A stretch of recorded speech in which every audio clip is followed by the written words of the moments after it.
The Ukrainian army was fighting against 3 different military forces in most of the front lines, in addition to the regular Russian army. The mercenaries of the Wagner group fighting the Ukrainians and pro-Russian Chechen fighters were reinforcements in the game set up by the Kremlin. However, as a result of Wagner boss Yevgeny Prigozhin's rebellion against Russian leader Vladimir Putin, Russian Defense Minister Sergei Shoigu, and Russian Chief of Staff Valery Gerasimov, Wagner forces began to withdraw, especially from the Donbass region. As a result of the actions of Wagner forces in Russian cities such as Moscow and Rostov, Russia announced that it would not use this mercenary group in Ukraine again and sent Prigozhin to Belarus. At this very moment, the soldiers of Chechen leader Ramzan Kadyrov, who fought for Russia in Ukraine, took the opportunity to withdraw the mercenaries of the Wagner group from the front lines. After the end of the Prigozhin uprising, Kadyrov continued to intensively send his fighters to the territory of Ukraine. Russia especially wanted to fill the gaps of Wagner troops on the eastern front lines of Ukraine with Kadyrov's soldiers. Chechen troops deployed to almost every front line of the Donetsk region, especially Bakhmut, took action to slow down or even stop the offensive operations of the Ukrainian armed forces in the critical region of Zaporizhia, Donetsk. The assault brigades of the Ukrainian armed forces had turned their last route to the city of Makivka in the Donetsk region. Heavy clashes took place here, and the Russian regular army and Kadyrov's soldiers suffered stunning losses. In addition, the Ukrainian army reported that as a result of this striking offensive operation, a Russian military depot was destroyed in Makivka, under the control of Moscow in the Donetsk region. Officials commissioned by Russia, on the other hand, announced that a platoon of Russian troops was wounded in the attack. The Office of Strategic Communications of the Armed Forces of Ukraine reported that as a result of precision fire by the defense forces in the temporarily occupied Makivka, not only the Russians, but also the Chechen troops suffered serious losses. An accompanying video on the Telegram messaging app showed a massive explosion occurring in a sparsely populated area in Makivka. The location of the drone and phone images from the building and terrain that matched the satellite and file images of the area was verified. The place where the attack took place was also the command center of the Akhmet Battalion, one of the most elite squads of Chechen troops. Akhmet Battalion was the Chechens' elite unit that Chechen leader Ramzan Kadyrov trusted most, and Russian leader Vladimir Putin gave the most comfort in Ukraine. But Ukrainian attacks and artillery fire in Makivka also destroyed the building where the Akhmet Battalion was stationed. As a result of these incredible attacks, Yevgeny Pisarenko, one of the commanders of Kadyrov's Special Forces Detachment Akhmet Battalion, was liquidated. Thus, Kadyrov lost his second general yesterday after his brother-in-law, Adam Delimkhanov, last week. This stunning news was announced by the commander of the Akhmet unit, Apti Aloud Enough. Yevgeny Pisarenko supported Putin's invasion of Ukraine in 2022 and went to war voluntarily to supposedly protect the people of the Donbass. Pisarenko is a native of the Stavropol territory.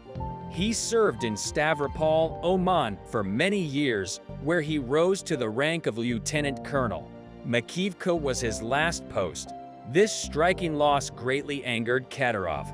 In addition, the liquidation of Pisarenko caused serious shocks in Moscow because after Putin could not get the performance he expected from Wagner forces, the dissolution of Chechen troops fighting for Russia on Ukrainian soil indicated that alarm bells were ringing for Moscow. It's claimed that the top commanders of Russia are among the names who think that the Chechen troops will be defeated on the territory of Ukraine and that the Wagner troops will be much more effective in supporting the Russian army. International intelligence sources claim that Sergei Surovikin again wants to revive the Wagner forces on Ukrainian soil. The fate of Sergei Surovikin, a top Russian general suspected of ties to Prigozhin and deputy commander of Russian troops in Ukraine, is still unknown. He reported that Surovikin was still in isolation as an influential figure in the Russian government, put pressure on him, and refused to allow the general's release.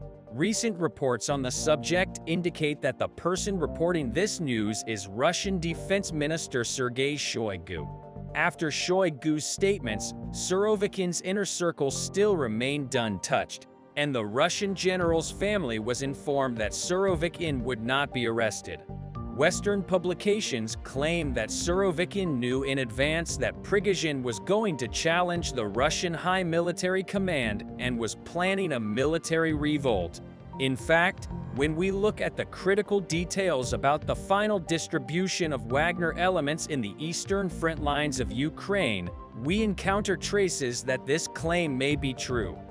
Various PMCs created by Gazprom were detected in the Bakhmut region. PMCs such as Podok and Fakkel are allegedly still stationed and hidden in Bakhmut. Western sources publishing these claims argue that Surovikin was even aware of the Wagner deployment in Bakhmut. Such a fiasco destroys the confidence of Russian citizens, both in Moscow and the Russian Ministry of Defense. With all this in mind, Russian Defense Minister Sergei Shoigu may be keeping Russian General Sergei Surovikin in isolation because he knows too much to keep secret. Many military experts and war analysts think that Sergei Surovikin may be declared a traitor in Russia after a certain period of time.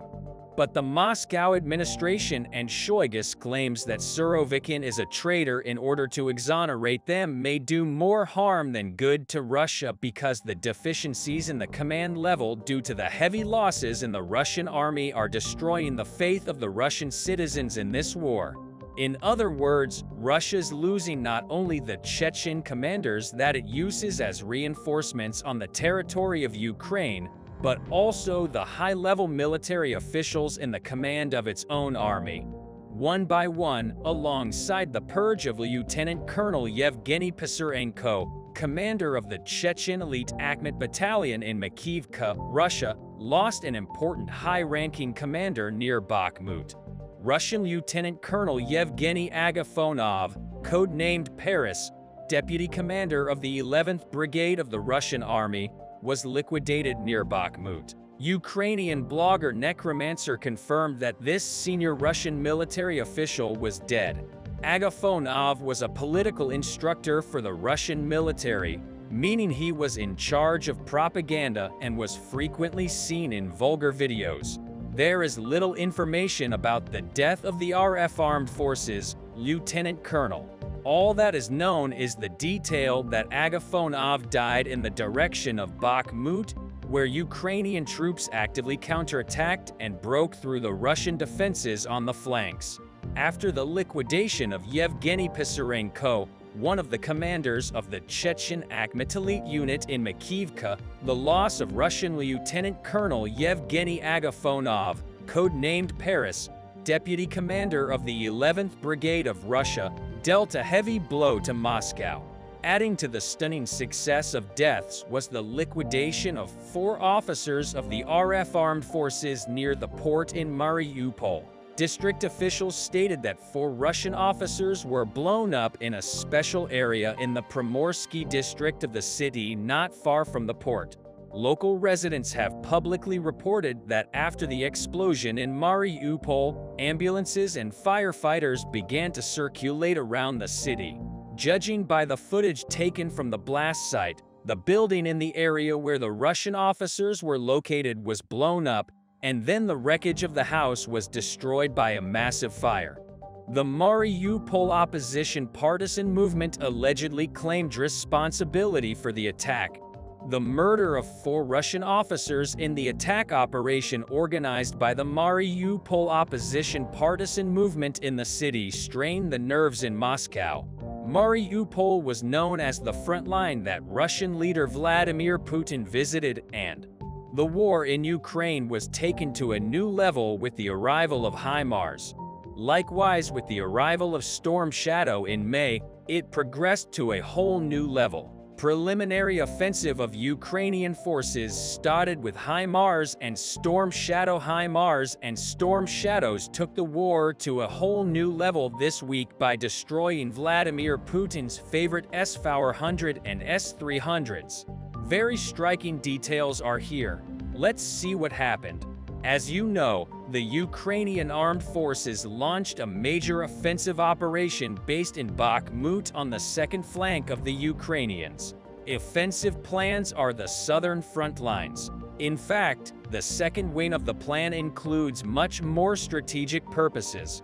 Exercising dominance in Kherson and liberating Crimea is the second stage of the Ukrainian armed forces' grand offensive plans. For these reasons, Russia is very worried and does not want to withdraw from these areas in case they lose Crimea. Therefore, Russia has deployed its most robust air defense systems, its reinforcements on the southern front lines of Ukraine. In particular, Russia's S-400 air defense systems protect the strategic front line from Kherson to the Crimea. The Russians rely heavily on the S-400 defense systems. The Ukrainian Air Force had previously suggested that Russia is using more of the S-300 and S-400 missile systems to address its lack of ballistic missiles. Russia has developed the S-400 system to replace the obsolete S-300, although both are still in use. The S-400 system is of very high value, often well behind the front lines where other artillery cannot reach. S-400 defense systems are the protection insurance of the front lines around Kherson and Crimea for the Russians. But the Ukrainians destroyed the insurance of the Russians. According to reports on social media, HIMARS used by Ukraine managed to destroy one of Russia's most advanced anti-aircraft missile systems. It was claimed that the S-400 defense systems were destroyed by the Ukrainians before, but this time it has been proven with concrete evidence that the Ukrainians destroyed these systems. So it was impossible for Russia to deny the existence of this attack. Let's move on to the details of this mind-blowing offensive operation in which Ukraine achieved a historic victory. A HIMARS, or high-moving artillery rocket system, struck the 55K6E mobile command post in Kherson, which forms part of Russia's S-400 long-range surface-to-air missile system. The S-400 may have shot down several incoming rockets, but missing one was enough to decide its fate. In other words, the Ukrainian armed forces destroyed the Russian S-400 air defense system in Kherson with a great HIMARS shot, and it was a historical success. After the destruction of the S-400 air defense system, which Russian leader Vladimir Putin trusted most, there was a shock wave in the Kremlin because this striking HIMARS attack of the Ukrainians was immortalized with the photos published on social media. The first photos of the destroyed Russian command posts of the S-400 air defense system were viewed by millions of users on the internet. Pictures of what appears to be the damaged 55K6E mobile command post confirmed that Ukrainian forces had targeted a Russian S-400 air defense system. Telegram channel Dossier Chipiona published the photos. Overall, this is the first known case of destruction of this type of equipment. Destroying a system of this class is a rather strange phenomenon. After all, the S-400 is an analog of the American long-range Patriot system and is capable of intercepting ballistic targets such as GMLRS missiles with a guarantee. Destroying this air defense system most trusted by the Russians will allow Ukrainian drones and planes to fly more freely, improving the tactical position. Dutch open-source organization Oryx noted that only one S-400 mobile surface-to-air missile system has been destroyed since February 2022. However, this number only includes visually confirmed losses, so the number could be higher. So why did Russia trust the S-400 air defense system so much for so long? And what were the criteria that made these systems special? The S-400 Triumph, also known by its NATO reporting name SA-21 Growler, is a mobile platform that the Center for Strategic and International Studies, a U.S. think tank, has described as roughly comparable to the U.S. Patriot system. The S-400 is a mobile surface-to-air missile system developed in the late 1990s by Russian Almaz Marine Engineering Central Design Bureau as an upgrade to the S-300. Russian state military exporter Boron Export has announced that the S-400 is capable of destroying all-weather targets and ballistic missiles. According to Russian state media, it has an estimated range of about 400 kilometers, or about 250 miles, and was put into service in 2007. The 55K6C is a truck-mounted command point container designed to integrate with certain interface and software of the S-400 Triumph radar systems. The design shares the Ural truck's wheeled chassis with other battery elements and uses a telescopic mast to maximize RF data link coverage. The mobile command post is designed to provide automatic control of individual air defense missile systems and combinations that make up the air defense grouping. The command post of the system cannot save the shorter-range air defense system that should cover the S-400 as part of the Cascade air defense. These include the Panzers I air defense system, which is used for precisely such tasks in the ranks of the Russian Air Force. In other words, by destroying the Russian S-400 air defense system, the features of which we mentioned, Ukraine has proven that there is no need to exaggerate the state-of-the-art weapons and missile systems in the Russian army, of which Vladimir Putin boasts. The HIMARS long-range missile systems used by the Ukrainians to destroy the S-400 are a system that can launch multi-barrel rocket system attacks on a 5-ton truck with all the ammunition in military aid packages.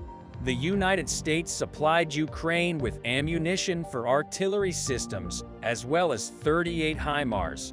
Washington also sent a Patriot air defense battery to the Ukrainian armed forces.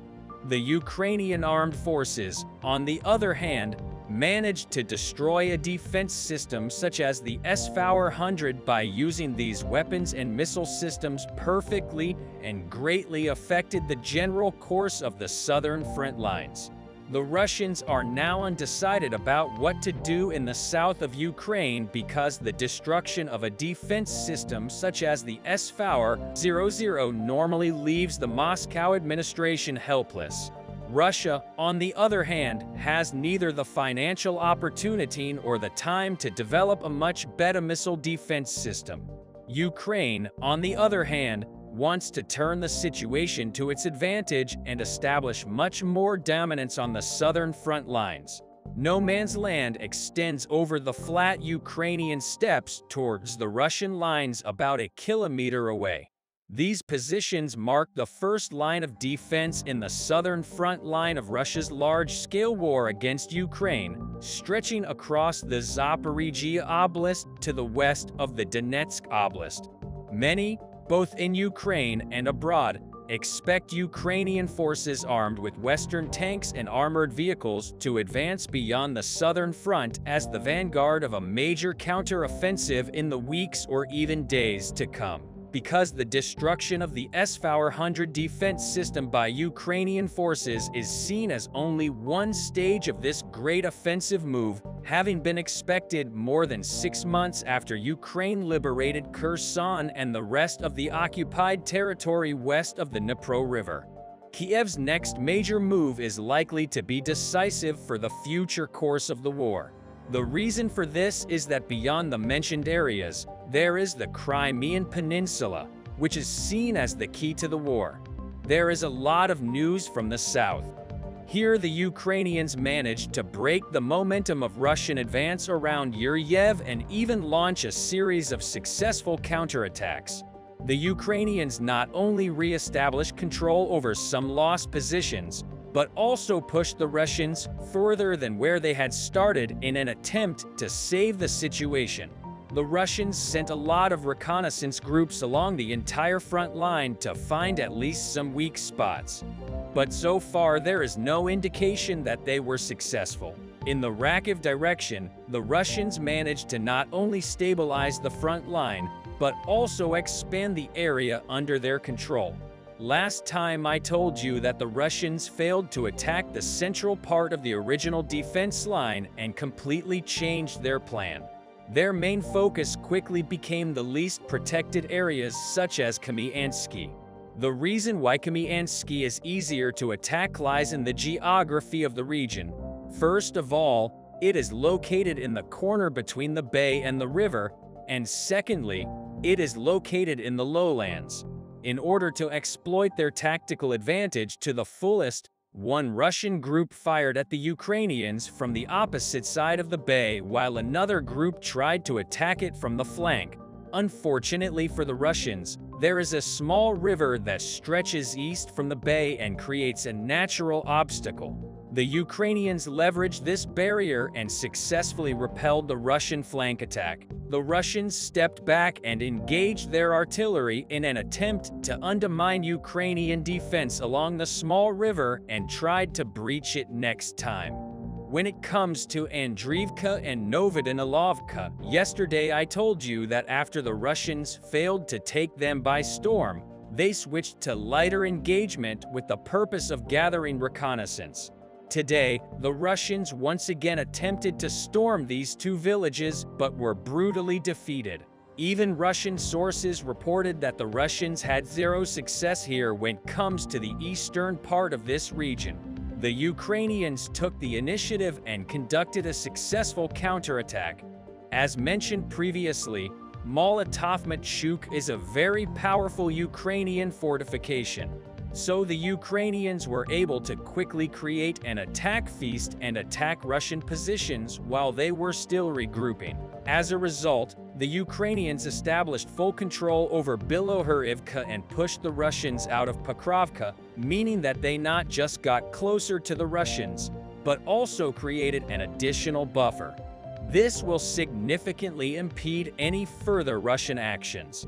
The lack of progress in the right direction forced the Russians to rapidly search for possible weak spots in the Huli-Aipol direction, because today the Russians conducted a series of small attacks here. The targets of these attacks became Chervony and Molinovka. The reason why the Russians picked these two settlements is simple: they are located to the north of the river. So any progress here would allow them to cut off the Ukrainians from the north. So far, Russian actions were reconnaissance in nature, so there were no changes to the front line. However, in preparation for the possible assault, the Ukrainians supplied this region with anti-tank systems and man-portable air defense systems. In the other direction, the Russians seemed to be preparing for the same broad attack that happened several days ago around Orikhiv, because the actions that they took today are exactly the same. Even though the Russians controlled a few villages around Volodarka, there were still a lot of gray zones in between. Where maintaining a permanent presence was extremely problematic due to the extensive Ukrainian fire control. Nonetheless, today the Russians moved into these two gray zones in order to get as close to Volodar as possible. The Russians entered the farms to the north of Pavlovka, and they also entered the residential area between Pavlivka and Mikhailovska. As you can see, these two positions are cut off by the river from the main Russian positions. They are also located in the lowlands, so the only reason why they would enter them is to immediately conduct an attack from two sides, which we can expect even tomorrow. The Ukrainians here have an absolute tactical advantage. They control multiple high ground positions, and they have big and powerful fortifications in the form of high-rise buildings. So attacking them was previously proved to be suicidal. Overall, the Russians are desperate to make the Zaporizhzhia offensive operation work, because once the Ukrainians receive Western tanks, it may be too late. Tanks are indispensable for an offensive operation, and no number of armored vehicles can substitute them. Right now, the Ukrainians do not have enough machinery to conduct large-scale offensive actions because it can severely compromise all other fronts, but they are expected to receive enough of them in the near future, which for the Russians potentially means the complete loss of the Zaporizhia and Kherson regions. All the Ukrainians need to do is to penetrate Russian defense by 60 kilometers again and cut the Russian group in half. So far, the Ukrainians are successfully holding the line, which preserves their opportunity to realize this plan in the future.